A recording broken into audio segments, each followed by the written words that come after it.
Salam hangat Rahayu Bagja Waluya. Laju mulus tinekanan pamaksadan. Assalamualaikum warahmatullahi wabarakatuh. Nih teman-teman, sekarang saya pakai mic yang kemarin dijajal ya. Ternyata sebetulnya bisa ada pengaturan begitu. Pengaturan supaya noise-nya tidak terangkat ya. Jadi dia bisa di gainnya aja yang di sini dikecilin. Kalau kemarin saya sampai full tuh, sampai di pukul 3 tuh si garis potensionya begitu ya, volume. Nah, tapi sekarang saya posisikan di pukul 12, jadi setengahnya nih. Nah, boleh jadi noise-nya tereduksi begitu, walaupun masih ada yang bocor begitu ya. Dan agak kecil sih kalau dibandingkan dengan kemarin yang full. Memang ada perbedaan, suaranya relatif kecil ya gitu. Ya ada penurunan lah gitu ya. Nah, tetapi masih bisa artikulasi jelas begitu ya. Dan masih bisa terangkat suaranya begitu teman-teman. Nah, jadi lumayan kalau untuk ngobrol gitu ya. Ya di TikTok kan sekarang sudah marak tuh. Jadi komal gitu ya. Kolaborasi massal begitu ya. Seperti tidak jauh berbeda kalau di zaman saya itu dulu ya, layaknya intercom lah begitu. Jadi ya bercakap-cakap gitu ya, dan ya jarak jauh begitu. Nah, cuma itu koneksinya pakai kabel begitu. Pakai ya ada pesawat begitu dan tanpa gambar begitu. Ya tidak jauh berbeda dengan sekarang sih gitu ya. Substansinya begitu dengan komal ini begitu.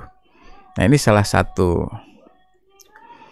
perkembangan yang sangat pesat ya, dan saya menjadi saksi. Begitu teman-teman.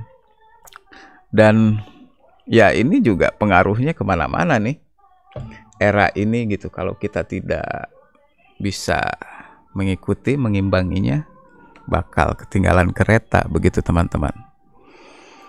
Termasuk ya ini sudah menjadi media gitu ya, menjadi media untuk menuangkan gagasan begitu ya, untuk membuat reportase, laporan begitu, ada peristiwa bisa siaran langsung nih. Sekarang itu begitu eranya gitu. Dan tentu saja ini berdampak pada yang selama ini digeluti oleh media arus utama begitu. Secara proses kreatif sebetulnya ada irisan nih dengan netizen, sama-sama begitu. Jadi sekarang berpacu nih, media ini sekarang berpacu dengan media sosial gitu ya, media arus utama ya, televisi, koran gitu. Apalagi koran nih tampaknya sudah tidak bisa mengimbangi perkembangan yang pesat ini begitu. Ini kita secara visual nih, kita langsung begitu. Semacam ini kita bisa siniar langsung begitu dan berdiskusi. Dan barusan saya buka Instagram dan menarik begitu ya, dan ini dia. Ya, jadi ini layak untuk bukan ini ya. Bukan. Barusan menarik nih. Nah,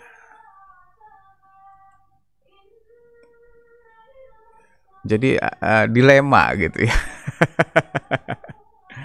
Jadi ada dilema yang sekarang dihadapi oleh para jurnalis gitu. Dan ini berdasarkan riset ya, riset gitu. Jadi ada penelitian begitu ya tentang profesi jurnalis sekarang begitu ya. Nah, dilansir oleh akun Instagram Aji Indonesia begitu. Dan ini juga bisa menjadi bahan renungan nih untuk teman-teman jurnalis gitu. Untuk media, untuk pengusaha media begitu. Terutama untuk pengusaha tampaknya ya. Karena ini kalau ini potret langsung lapangan jurnalis yang sebetulnya sudah menjadi ya kecenderungan di lapangan ya seperti ini begitu ya. Jadi ada 3 dilema profesi jurnalis berdasarkan riset teman-teman gitu ya. Di antaranya ya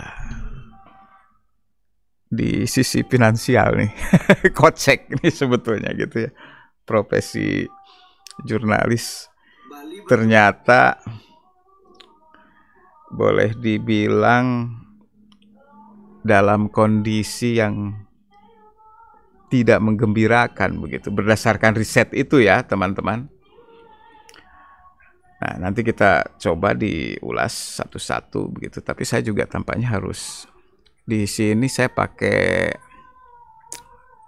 TikTok Live Studio di personal komputer gitu, di komputer. Jadi tampilannya berbeda. Ada beberapa yang harus disesuaikan begitu ya. Ada Kang Berry nih, Berry Gus. Nih, kalau di sini kan langsung ya saya lihat. Jadi harus ada kontrol juga nih saya untuk memantau. Ada Kang Berry Gus, Kang Berry Goes. Selamat pagi Kang Berry. Koran yang tergerus zaman begitu ya. Ya mau tidak mau sekarang memang eranya sudah bergeser. Sudah seperti ini begitu. Nah, ini salah satunya yang bisa dilakukan banyak orang begitu ya. Seperti ini nih. Seperti ini Kang Ber. Jadi memang fakta dan tidak bisa dibantah lagi gitu. Setiap orang sekarang sudah bisa menyiarkan langsung gitu. Nah, tinggal persoalannya kan kontennya. Tinggal di konten sebetulnya penguatannya begitu. Nah, secara perlahan orang-orang juga banyak belajar begitu bagaimana caranya membuat konten yang baik gitu ya, yang menarik begitu. Dan itu dilakukan oleh warga, oleh netizen, bukan saja oleh para jurnalis begitu. Nah, sekarang warga biasa yang bukan jurnalis itu sudah mulai bergerak begitu, belajar, mempelajari bagaimana caranya tidak saja menulis gitu dalam bentuk teks, tapi warga juga sekarang sudah mahir menggunakan kamera begitu. Karena ya sudah tersedia kan, ada di sini gitu, di genggaman tangan kita semuanya begitu. Jadi ya ini tantangan untuk media arus utama. Kalau tidak progresif akan tergerus begitu. Nah, ini ada penelitian, ini dilansir oleh Aji Indonesia, penelitian Wisnu Prasetya Utomo gitu, mahasiswa doktoral ilmu jurnalistik, media dan komunikasi di University of Sheffield Inggris gitu ya. Jadi Wisnu Prasetya Utomo ini menelisik begitu ya. Jadi menemukan permasalahan jurnalisme Indonesia dihadapkan pada beban kerja tinggi, kesejahteraan rendah, dan ketidakberlanjutan karir begitu. Nah, sepanjang 2020 hingga 2022, Wisnu mewawancarai 50 jurnalis dengan beragam latar belakang, mulai dari yang baru masuk industri media sampai yang sudah sudah belasan tahun gitu berprofesi sebagai jurnalis, artinya sudah kawakan ya gitu. Nah, wawancara itu menemukan ada 3 dimensi yang dihadapi para jurnalis begitu. Ya, ini menarik ya. Ini menarik. Dan memang sejatinya, selayaknya sudah mesti menjadi renungan. Renungan yang mendalam begitu ya. Salah satu kesimpulan riset mengungkap profesi jurnalisme semakin rentan ya secara finansial, dan jurnalis kian terindividualisasi. Nah, maksudnya individualisasi itu bahwa corak kerja akan semakin mengisolasi jurnalis untuk fokus pada diri sendiri, dan kecenderungan itu memang dialami ya. Dialami begitu. Sudah mulai ya fokus gitunya. Misalnya harus menguasai berbagai keterampilan sekaligus. Jadi mesti multi talent begitu, tanpa sempat memupuk solidaritas kolektif dalam serikat pekerja. Jadi karena ya dibebani oleh pekerjaan gitu ya, tugas kantor gitu, sehingga ya dia cenderung fokus gitu ya untuk menuntaskan tugas-tugas itu, dikejar deadline gitu, targetnya berapa berita per hari begitu ya, ada KPI kan. Jadi minimal begitu, dan itu tidak sedikit kan begitu ya. Nah, konsekuensinya problem yang muncul hanya dianggap sebagai problem individu alih-alih problem struktural yang membutuhkan jawaban struktural gitu. Jadi ini juga mesti disadari oleh teman-teman, dan ya asosiasi-asosiasi profesi ini mesti hadir di sini begitu. Ya, ada PWI, ada AJI, ada IJTI begitu. Nah, kita saatnya nih duduk bersama bagaimana kita memikirkan, turut memikirkan gitu ya. Ini persoalan nyata gitu, bahwa para jurnalis menghadapi dilema ini gitu ya. Nah, lantas apa yang perlu dan bisa diupayakan gitu ya agar jurnalis bisa lolos gitu dari lilitan dilema ini kan gitu. Nah, bagaimana seharusnya regulator media, nah ini kebijakan dan lain-lain, dan pemerintah memastikan kesejahteraan. Nah, ini penting kan, kesejahteraan jurnalis begitu teman-teman. Jadi ini kan bukan persoalan ya yang apa ya, ya persoalan serius begitu yang mesti kita hadapi bersama-sama, kita selesaikan gitu, kita cari solusi tengahnya seperti apa gitu, agar teman-teman jurnalis itu bisa melepaskan diri gitu dari lilitan masalah ini kan gitu. Jadi 3 dilema. Teman-teman, ya kita bisa ngobrol bareng gitu ya, berhimpun gitu ya. Jadi kita bisa sambil ya bagaimana nih, jangan sampai kita juga akhirnya jadi ya teralienasi gitu di tengah riuh, di tengah hiruk pikuk, di tengah ingar bingar gitu. Dan ini kan ironi gitu ya. Jurnalis yang acap kali hadir di tengah percaturan begitu, tetapi sesungguhnya diri sendiri itu ya asing di tengah di tengah keriuhan itu, begitu ya. Dan siapa yang bisa menampik bahwa jurnalis menjadi salah satu profesi penting dalam suatu negara, begitu ya. Perannya menjadi institusi sosial yang berfungsi sebagai lembaga kontrol, begitu ya. Dan itu diakui bahwa posisi media pers itu di sana.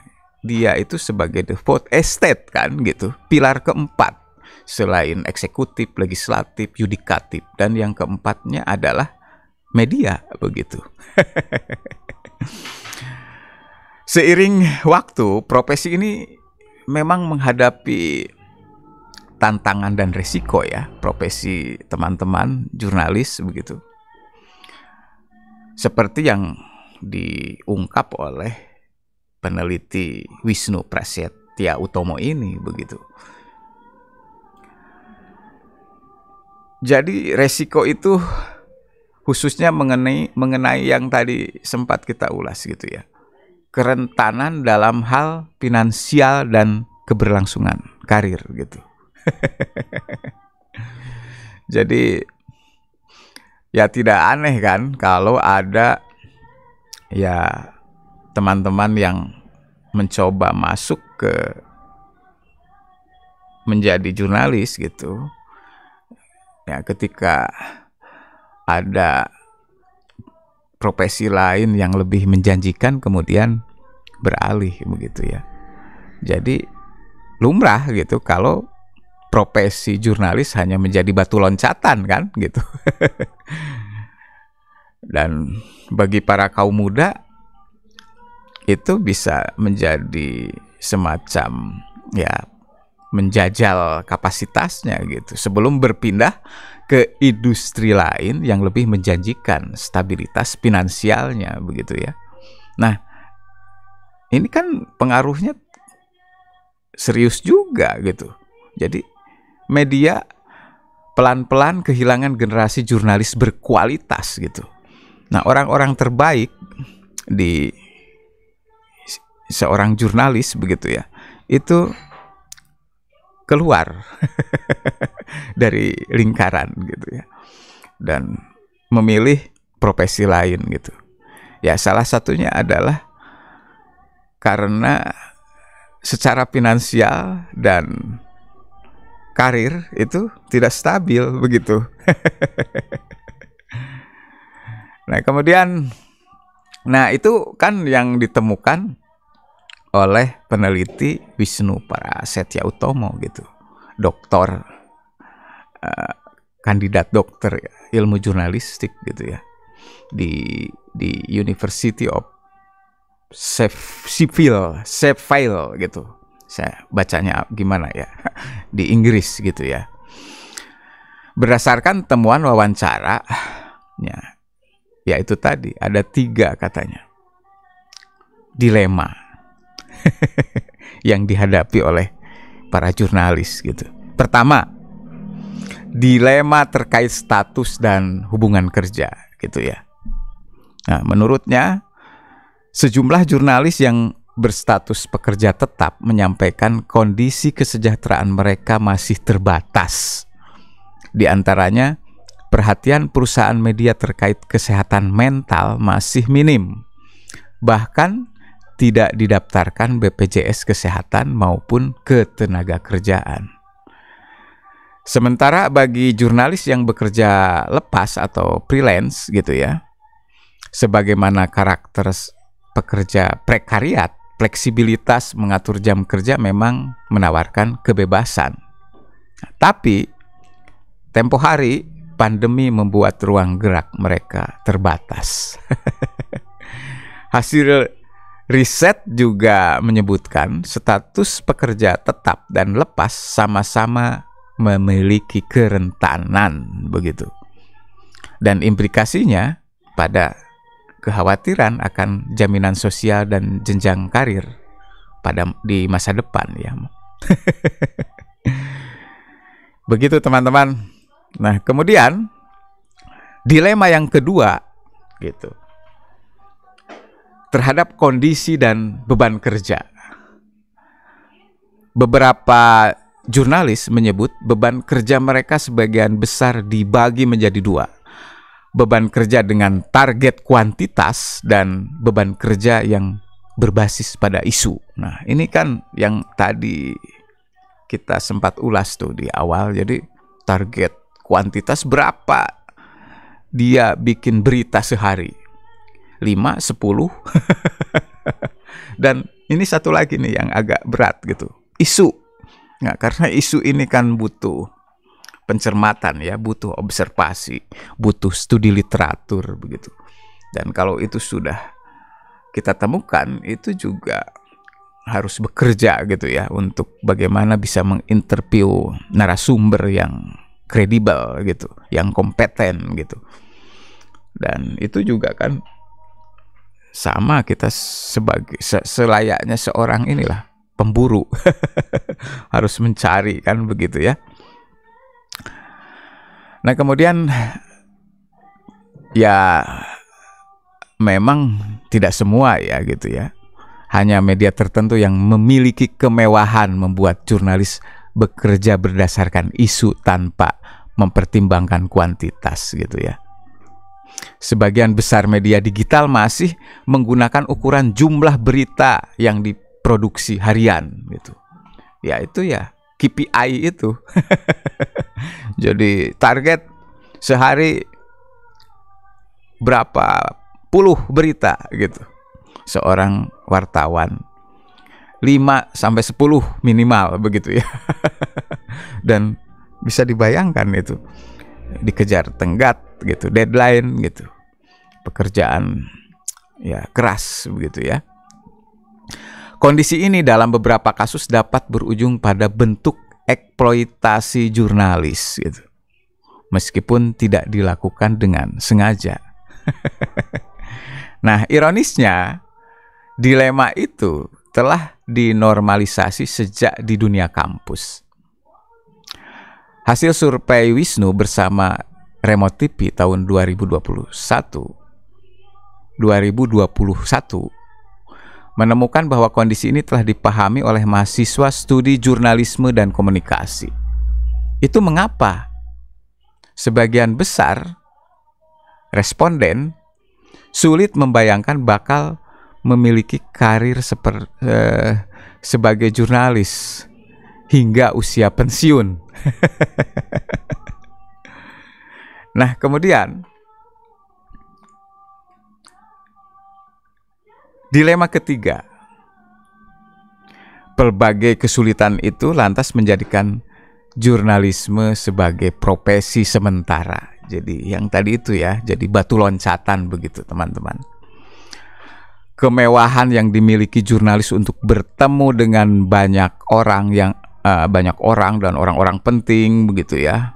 Ada di sana ada privilege juga begitu ya. Kemudian berjejaring gitu. Dan menjadi ruang untuk membuka peluang baru sebetulnya begitu ya. Akhirnya gitu ya. Jadi privilege itu gitu ya. Ya, keistimewaan gitu ya, keistimewaan jurnalis bertemu banyak orang, kemudian berjejaring. Nah, acap kali menjadi godaan gitu ya untuk menjadi kesempatan untuk membuka pintu pekerjaan baru. Kondisi ini sangat bisa dipahami, tapi dalam jangka panjang berpotensi mengancam eksistensi jurnalisme di Indonesia. Nah, orang-orang yang sudah berkualitas, sudah kawakan begitu ya, profesional begitu di bidang jurnalistik, akhirnya ya pindah haluan kan gitu. Nah, ini juga menjadi ancaman serius untuk keberlangsungan jurnalisme Indonesia kan begitu. Nah, mirisnya kesulitan-kesulitan itu kerap ditutup dengan refleksi diri daripada tidak ada pekerjaan sama sekali. Kondisi ini mesti disyukuri. Nah, pada akhirnya semua itu dianggap sebagai risiko menjadi jurnalis begitu. Ya, pasrah kan gitu. Nah, sekarang apa yang bisa kita lakukan nih? Apa yang bisa teman-teman lakukan gitu? Ya diantaranya mencoba untuk ya memperkuat jejaring di asosiasi umpama gitu, asosiasi profesi, kemudian ya mencoba juga tidak terjebak oleh lilitan panggung rutinitas pekerjaan gitu ya. Sesekali kita perlu healing, dan ya siapa tahu ada solusi tengah gitu. Ketika kita berhimpun, ada solusi alternatif. Nah ini tanda petik ya, ada solusi alternatif, ada solusi tengah gitu ya. Artinya tanpa harus meninggalkan profesi jurnalis gitu. Nah, kita juga bisa mencoba untuk membangun sebuah jalan gitu ya.